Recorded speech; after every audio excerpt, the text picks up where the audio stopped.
نحمده ونصلي على رسوله الكريم أما بعد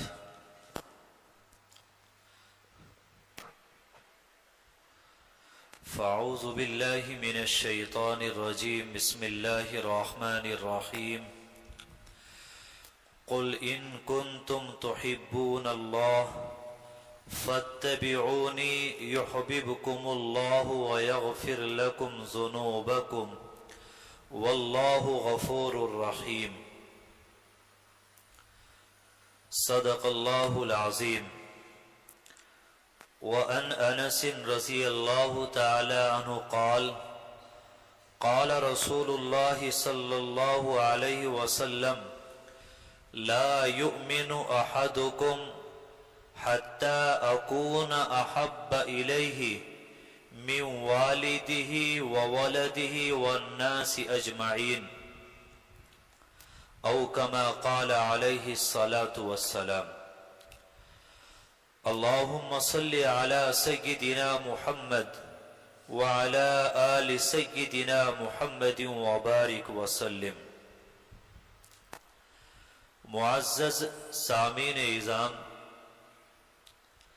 آپ حضرات کے سامنے قرآن کریم کی آیت کریمہ تلاوت کرنے کے بعد حضور اکرم صلی اللہ علیہ وسلم کی ایک حدیث مبارکہ پیش کی ہے، جس کے راوی حضرت انس رضی اللہ تعالی عنہ ہیں، جو محسن انسانیت محمد عربی صلی اللہ علیہ وسلم کے خادم خاص ہیں. جس وقت حضور اکرم صلی اللہ علیہ وسلم مکہ المکرمہ سے مدینہ المنورہ ہجرت کر کے تشریف لائے تو اس وقت حضرت انس رضی اللہ تعالی عنہ کی عمر تقریباً 10 سال تھی.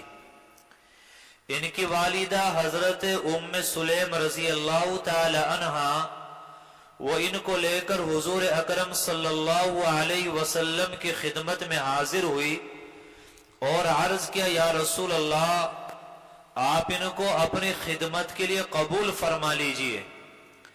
تو حضرت انس رضی اللہ تعالی عنہ نبی علیہ السلام کی خدمت میں رہنے لگے اور تقریباً 10 سال تک حضور اکرم صلی اللہ علیہ وسلم کی خدمت کی ہے. ایک مرتبہ ان کی والدہ ام سلیم رضی اللہ تعالی عنہا یہ نبی صلی اللہ علیہ وسلم کی خالاؤں میں سے ہوتی ہیں. یہ نبی علیہ السلام کے پاس آئی اور کہنے لگی یا رسول اللہ، یہ انس آپ کا ایک چھوٹا سا خادم ہے، آپ اس کے لیے دعا فرما دیجئے. تو نبی علیہ السلام نے دعا کی، اللہم بارک فی مالہ وولدہ وَأَطِلْ عُمْرَهُ وَغْفِرْ ذَنْبَهُ.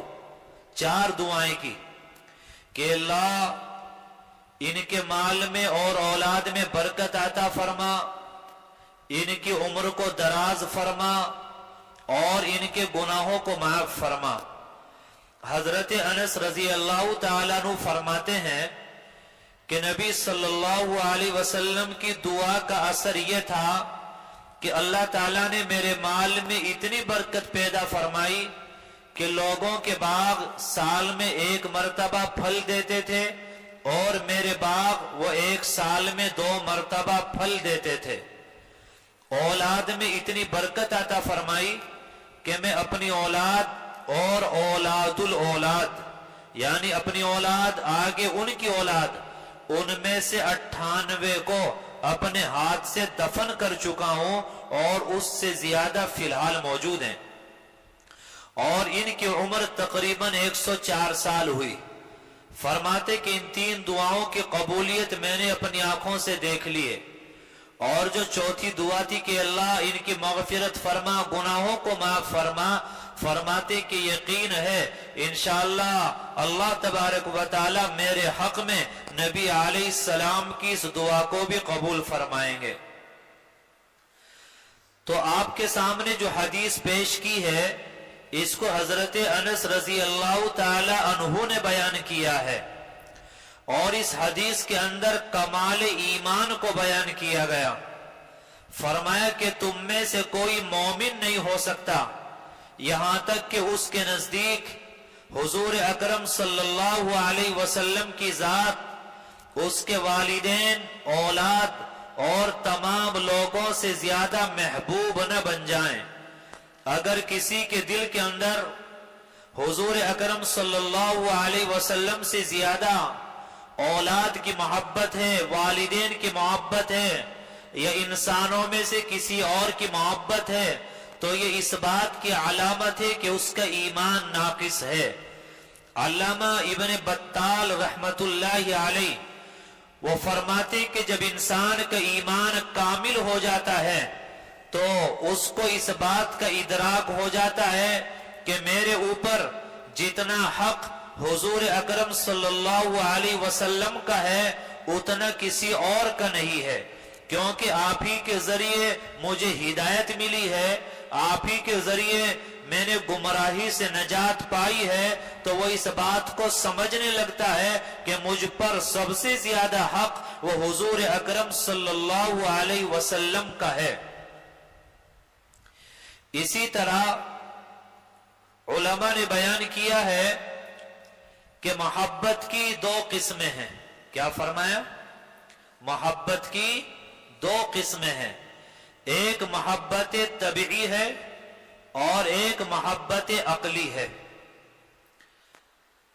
محبت طبعی کہتے میلان نفسی کو، میلان قلبی کو، اور محبت عقلی کا مطلب یہ ہے کہ انسان مقتضائے عقل کو مقتضائے طبیعت پر غالب کر دے۔ مثال کے طور پر دوائی ہے تو بتلائیے دوائی کڑوی ہوتی ہے تو دل کے اعتبار سے انسان کو دوائی سے محبت نہیں ہوتی، عقل کے اعتبار سے محبت ہوتی ہے۔ انسان سمجھتا ہے کہ اس دوائی کے اندر میری بیماری سے شفا ہے، میں دوائی کھاؤں گا شفا ملے گی، دوائی کھاؤں گا میری طبیعت صحیح ہو جائے گی، دوائی کھاؤں گا مجھے سکون مل جائے گا۔ تو یہاں جو دوائی سے محبت ہے وہ دل کے اعتبار سے یا عقل کے اعتبار سے؟ بولیں، یہ محبت عقل کے اعتبار سے ہے۔ اسی طرح سمجھ لیں کہ حضور اکرم صلی اللہ علیہ وسلم سے ہمیں سب سے زیادہ محبت ہونی چاہیے عقل کے اعتبار سے۔ بہتر تو ہے کہ عقل کے اعتبار سے ہو اور ہوتے ہوتے دل اور طبیعت کے اعتبار سے بھی سب سے زیادہ محبت حضور اکرم صلی اللہ علیہ وسلم سے ہو جائے۔ حضور اکرم صلی اللہ علیہ وسلم سے محبت کیوں ہونا چاہیے؟ دیکھیے دنیا کے اندر جب کوئی کسی سے محبت کرتا ہے تو اس کے چار اسباب ہیں، چار اسباب میں سے کوئی ایک سبب، کوئی ایک وجہ ہے جس کی وجہ سے انسان کسی سے محبت کرتا ہے، اور وہ چاروں اسباب حضور اکرم صلی اللہ علیہ وسلم کے اندر مکمل طور پر پائے جاتے ہیں۔ وہ کیا ہے؟ نمبر ایک جمال ہے، نمبر دو کمال ہے، نمبر تین نوال ہے، نمبر چار اخلاق ہیں۔ دیکھیے جمال، دنیا کے اندر جب انسان کسی سے محبت کرتا ہے تو اس کی ایک وجہ جمال، خوبصورتی، ایک وجہ یہ بھی ہوتی ہے۔ اب دیکھیے پوری دنیا کے اندر جو حسن و جمال حضور اکرم صلی اللہ علیہ وسلم کو دیا گیا وہ حسن و جمال کسی اور کو عطا نہیں کیا گیا۔ تو اگر ہم حسن و جمال کی وجہ سے، خوبصورتی کی وجہ سے کسی سے محبت کرنا چاہتے ہیں تو ہمیں کس سے محبت کرنا چاہیے؟ حضور اکرم صلی اللہ علیہ وسلم سے محبت کرنا چاہیے۔ اللہ تعالیٰ نے آپ کو کتنا پیارا بنایا، کتنا حسین بنایا۔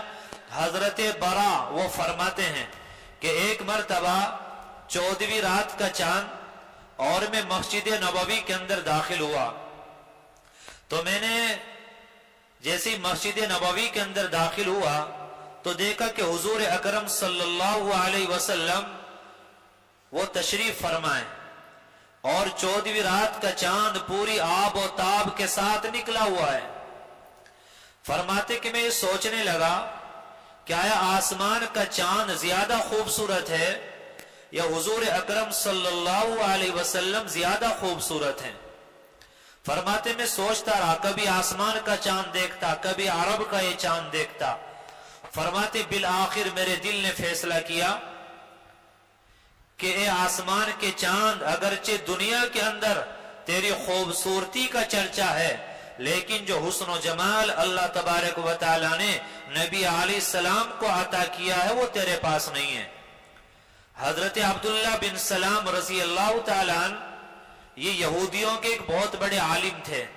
یہودیوں نے ان کو تیار کیا کہ جاؤ جا کر ہماری نبی سے، پیغمبر سے یہ سوالات کرو۔ حضرت عبداللہ بن سلام سوال کرنے کے لیے آئے، نبی علیہ السلام کا چہرہ دیکھا، کہنے لگے یا رسول اللہ میں مسلمان ہونا چاہتا ہوں، آپ کلمہ پڑھائیے، اسلام میں داخل کر لیجئے۔ مسلمان ہو گئے۔ یہودیوں نے تانا دیا اور کہا کہ ہم نے تو سوال کرنے کے لیے بھیجا تھا، تم انہی کے چاہنے والے بن گئے، انہی کے ماننے والے بن گئے۔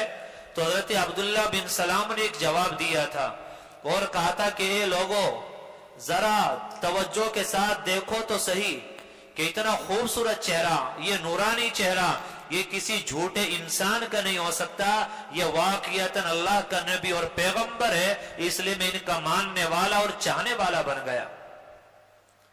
حضرت عائشہ رضی اللہ تعالیٰ عنہ وہ نبی علیہ السلام کی محبت میں اشعار کہتی ہیں، کہتی ہے لنا شمس وللآفاق شمس شمسی خیر من شمس السمائی، کہ ہمارا بھی ایک سورج ہے، آسمان کا بھی ایک سورج ہے، ہمارا سورج وہ آسمان کے سورج سے خوبصورت ہے۔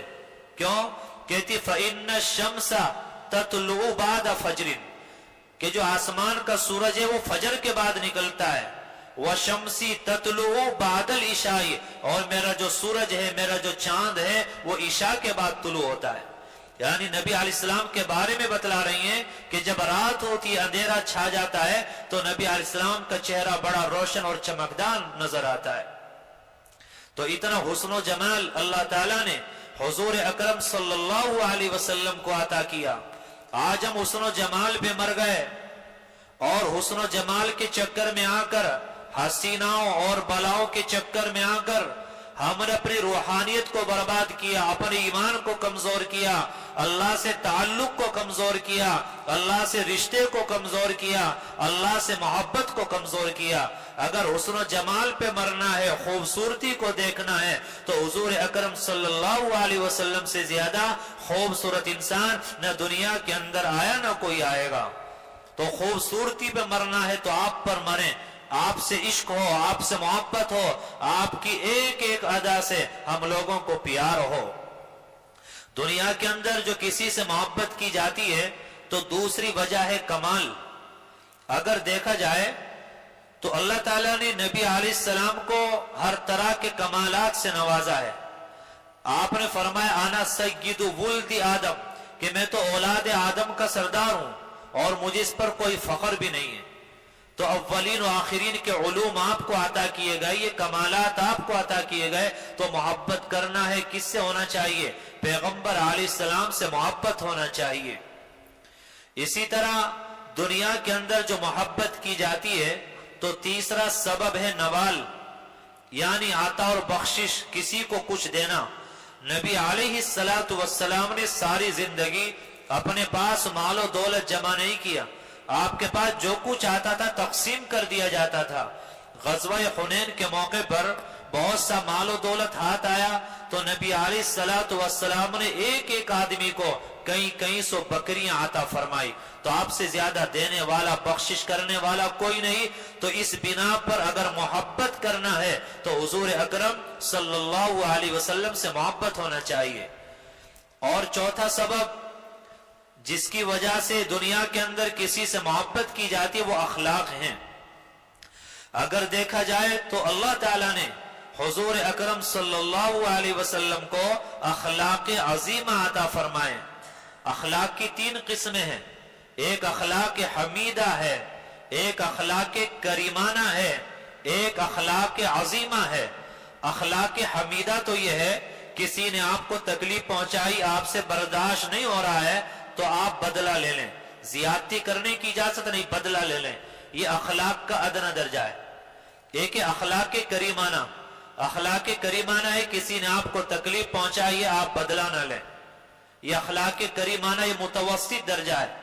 لیکن اللہ تعالیٰ نے پیغمبر علیہ السلام کو جو اخلاق عطا کی وہ اخلاق عظیمہ ہے۔ قرآن میں بیان کیا وَإِنَّكَ لَعَلَىٰ خُلُقٍ عَظِيمٍ، کہ پیغمبر ہم نے آپ کو اخلاق کے اعلیٰ پیمانے پر فائز کیا ہے۔ یہ اخلاق کا اعلیٰ پیمانہ کیا ہے، اعلیٰ درجہ کیا ہے؟ فرمایا آپ کا کوئی دشمن ہے، آپ کا مخالف ہے، آپ کو تکلیف پہنچا رہا ہے، آپ کو پریشان کر رہا ہے، فرمایا کیا کرنا ہے؟ لڑنا نہیں، جھگڑا نہیں کرنا۔ فرمایا وَاسْتَغْفِرْ لَهُمْ، اس کے لیے اللہ سے استغفار کرو، اس کو معاف کرو، اللہ سے اس کے لیے دعائیں کرو۔ وَشَاوِرْهُمْ فِي الْأَمْرِ، اور اپنے معاملات میں مشورہ بھی کرو، پہلے والے تعلقات کو بحال بھی کرو۔ تو یہ وہ اخلاق عظیمہ ہے جو اللہ تعالیٰ نے حضور اکرم صلی اللہ علیہ وسلم کو عطا فرمائے ہیں۔ تو دنیا کے اندر جو محبت کی جاتی ہے اس کے 4 اسباب ہیں۔ چاروں اسباب کہاں پائے جاتے ہیں؟ نبی علیہ السلام کے اندر پائے جاتے ہیں۔ تو ہم محبت کرنا چاہتے ہیں، کس سے محبت کرنا چاہیے؟ حضور اکرم صلی اللہ علیہ وسلم سے محبت کرنا چاہیے۔ اب رہا یہ سوال کہ آیا ہمیں یہ پرکھنا ہے، دیکھنا ہے کہ ہمارے دل کے اندر حضور اکرم صلی اللہ علیہ وسلم کی محبت ہے یا نہیں؟ تو اس کا پتہ کیسے چلے؟ یاد رکھنا، اس کا پتہ چلے گا تقابل کے وقت، جب سنت اور غیر سنت کا مقابلہ ہو، تب پتہ چلے گا کہ نبی علیہ السلام سے عشق اور ان کی کتنی محبت وہ ہمارے دلوں کے اندر موجود ہے۔ جس کو نبی علیہ السلام سے محبت ہوگی اس کو حضور اکرم صلی اللہ علیہ وسلم کی ایک ایک ادا سے عشق ہوگا، پیار اور محبت ہوگی۔ حضرت ابو بکر رضی اللہ تعالیٰ عنہ، ان سے ایک مرتبہ ان کے بیٹے محمد بن ابی بکر غالباً ان کا نام ہے، انہوں نے کہا کہ ابا جان غزوہ بدر کے موقع پر یہ ان کے بیٹے کفار کی طرف سے آئے تھے کہ غزوہ بدر کے موقع پر آپ تو نبی علیہ السلام کے ساتھ تھے، میں کفار کے ساتھ تھا، تو کئی مرتبہ ایسا ہوا کہ آپ میری تلوار کے سامنے آ گئے لیکن میں نے باپ سمجھ کر چھوڑ دیا۔ صدیق اکبر رضی اللہ تعالیٰ عنہ نے جواب دیا کہ بیٹا اگر تم میری تلوار کے زد میں میرے سامنے آ جاتے تو میں بیٹا سمجھ کر تمہیں کبھی نہ چھوڑتا، اللہ اور اس کے رسول کے لیے تمہارا سر قلم کر دیتا۔ تو یہ عشق رسول اور یہ محبت رسول۔ حضرت ابو بکر رضی اللہ تعالیٰ عنہ، ان کے والد نے ان کے سامنے نبی علیہ السلام کی شان میں گستاخی کی، انہوں نے اتنی زور سے تماچا مارا وہ نیچے گر پڑے، نبی علیہ السلام سے شکایت کی۔ نبی علیہ السلام نے ان کو سمجھایا کہ تمہارے والد ایسا نہیں کرنا چاہیے تھا۔ کہنے لگے یا رسول اللہ اس وقت میرے پاس تلوار نہیں تھی، اگر تلوار ہوتی تو میں اپنے باپ کا سر قلم کر دیتا۔ تو یہ عشق رسول اور یہ کیا ہے؟ محبت رسول۔ آج ہم یہاں بیٹھے ہیں تو اصل یہ محفل، یہ مجلس اس لیے ہے تاکہ میں بھی ذرا اپنے دل کو ٹٹولوں، آپ بھی اپنے دل کو ٹٹولیں اور یہ دیکھیں کہ نبی علیہ السلام سے کتنی محبت وہ ہمارے دل کے اندر ہے۔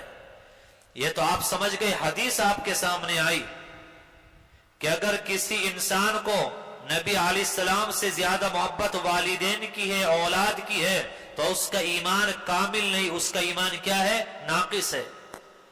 تو ہمیں اپنے آپ کو ٹٹولنا ہے کہ آیا نبی علیہ السلام کی محبت ہمارے دل کے اندر کتنی ہے۔ یاد رکھنا نبی علیہ السلام کی محبت کا اندازہ ہوگا آپ کی سنتوں کو اپنانے سے، آپ کے طریقوں کو اپنانے سے، آپ کی بتائی ہوئی باتوں پر عمل کرنے سے کہ ان پر ہمارا عمل کتنا ہے۔ جتنا سنتوں پر عمل ہوگا اتنا عشق رسول دل کے اندر ہوگا۔ حضرت عبداللہ ابن عمر رضی اللہ تعالیٰ عنہ ایک مرتبہ حج کرنے کے لیے مدینہ المنورہ سے مکہ المکرمہ جا رہے تھے، تو راستے میں ایک جگہ سواری روکی، سواری سے اتر کر تھوڑا فاصلے پر گئے، اور ایسے بیٹھے جیسے قضائے حاجت سے فارغ ہونے والا یعنی استنجا کرنے والا آدمی بیٹھتا ہے. تھوڑی دیر اس طرح بیٹھے, اٹھ کر آ گئے. خادم نے معلوم کیا کہ حضرت آپ نے استنجا تو کیا نہیں, تو آپ وہاں گئے, وہاں جا کر بیٹھے, ایسا آپ نے کیوں کیا؟ تو جواب دیا کہ دراصل بات یہ ہے کہ مجھے حاجت تو نہیں تھی, ضرورت نہیں تھی. ایک مرتبہ میں حضور اکرم صلی اللہ علیہ وسلم کے ساتھ چلا جا رہا تھا, تو نبی علیہ الصلوۃ والسلام نے اس جگہ پر قضاء حاجت سے آپ فارغ ہوئے تھے, تو مجھے حاجت تو نہیں تھی, لیکن آپ کے عشق میں, آپ کی محبت میں, آپ کے طریقے کو فالو کرنے کے لیے, اپنانے کے لیے میں بھی وہاں گیا اور اتنی ہی دیر بیٹھ کر اٹھ کر واپس چلا آیا. یہ عشق رسول, یہ ہے محبت رسول. آج مجھے اور آپ کو یہ دیکھنا ہے کہ ہمارے دل کے اندر عشق رسول کتنا ہے, نبی علیہ السلام کی محبت ہمارے دلوں کے اندر کتنی ہے.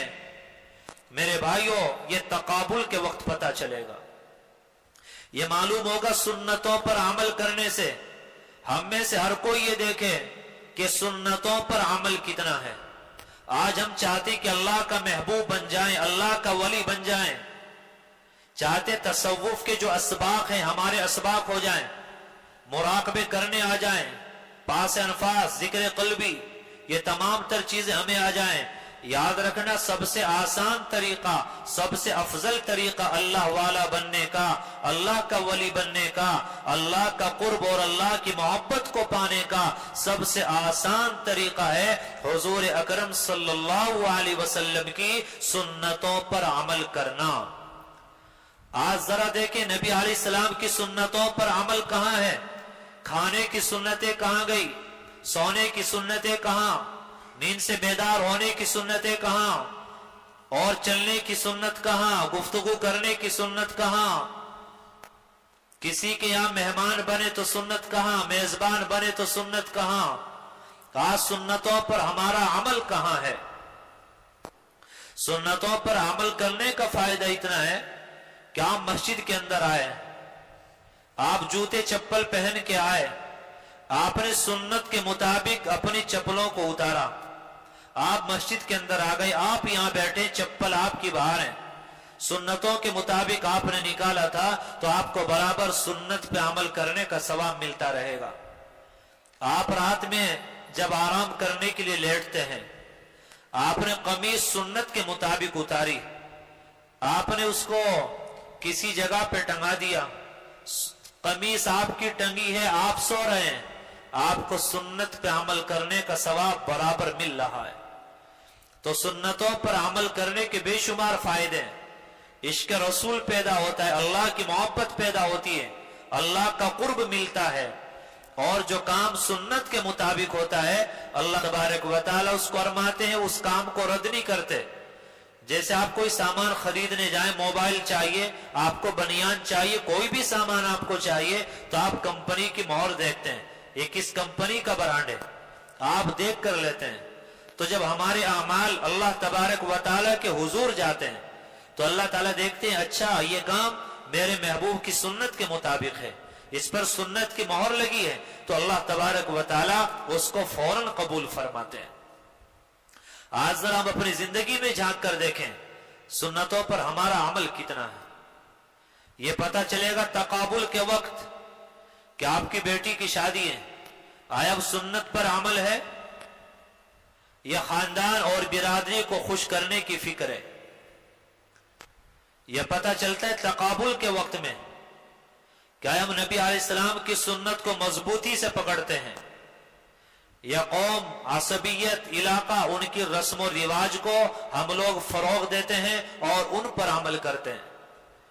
آج ہم سمجھتے ہیں کہ صرف سنت مسواک کرنا ہے, سنت سفید کپڑا پہننا ہے, اور سنت دائیں ہاتھ سے کھانا کھانا, مسجد میں آئے تو دایاں قدم رکھا جائے, مسجد سے باہر جائے تو بایاں قدم پہلے باہر نکالا جائے, یہ بھی سنت ہے, اس کا انکار نہیں ہے. لیکن سنت کہتے ہیں نبی علیہ السلام کے طریقے کو اپنانا, نبی علیہ السلام نے جن چیزوں کو پسند کیا ان کو اپنانا, جن کو ناپسند کیا ان تمام تر چیزوں کو چھوڑ دینا. آپ ایک بات بتائیے کہ کیا نبی علیہ السلام کی نظر پاک تھی یا ناپاک تھی؟ تو اس نظر کو پاک کرنا یہ پیغمبر علیہ السلام کی سنت ہے۔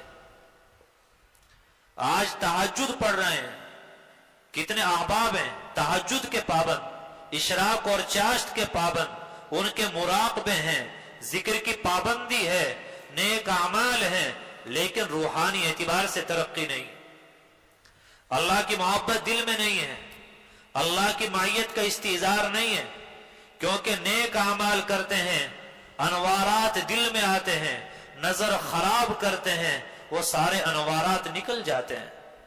وہ کسی اللہ والے نے کہا ہے کہ انوار تہجد کے سارے ایک بد نظری پہ لٹتے ہیں، اس بات کا آ جائے گر یقین ہم کو تو نظروں کا جھکانا کیا مشکل ہے۔ تو یہ بھی سنت ہے پیغمبر علیہ السلام کی کہ آپ کی نظر پاک تھی، ہماری نظر پاک ہو۔ آپ بتلائیے کیا نبی علیہ السلام کا سینہ کینے والا تھا یا بے کینے والا؟ تو ہمارا دل، ہمارا سینہ بے کینہ ہو، یہاں عداوت نہ ہو، نفرت نہ ہو، کینہ نہ ہو، بغض نہ ہو، تو یہ نبی علیہ السلام کی سنت ہے۔ آپ بتلائیے نبی علیہ السلام اللہ پہ مرتے تھے یا کسی غیر پہ مرتے تھے؟ تو اللہ پہ مرنا، اللہ سے دل کا سودا کرنا، اس اللہ پہ فدا ہونا اور حسیناؤں کو چھوڑ دینا، ان کو دھتکار دینا، دور کر دینا، یہ بھی نبی علیہ السلام کی سنت ہے۔ آج ہم سمجھتے ہیں کہ میٹھا پہلے کھایا جائے یا نمکین پہلے کھائی جائے، صرف یہی سنت ہے۔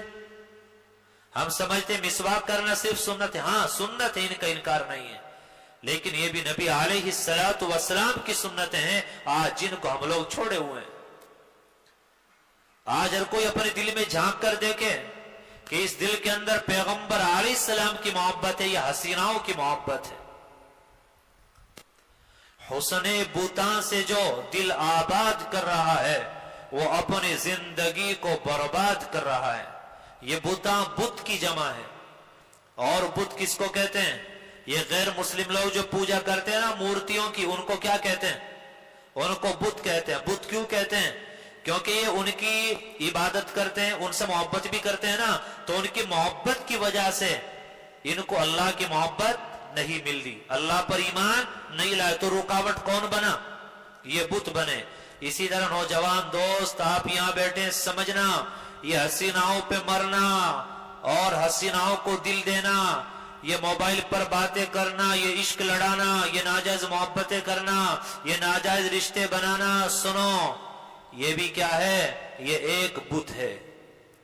جب تک دل کے اندر غیر ہوگا، ناجائز محبتیں، ناجائز عشق ہوگا، تو یاد رکھنا آپ تہجد گزار ہو سکتے ہیں، آپ نمازی ہو سکتے ہیں، آپ قرآن پڑھنے والے ہو سکتے ہیں، لیکن آپ کے دل میں اللہ کی محبت نہیں ہو سکتی۔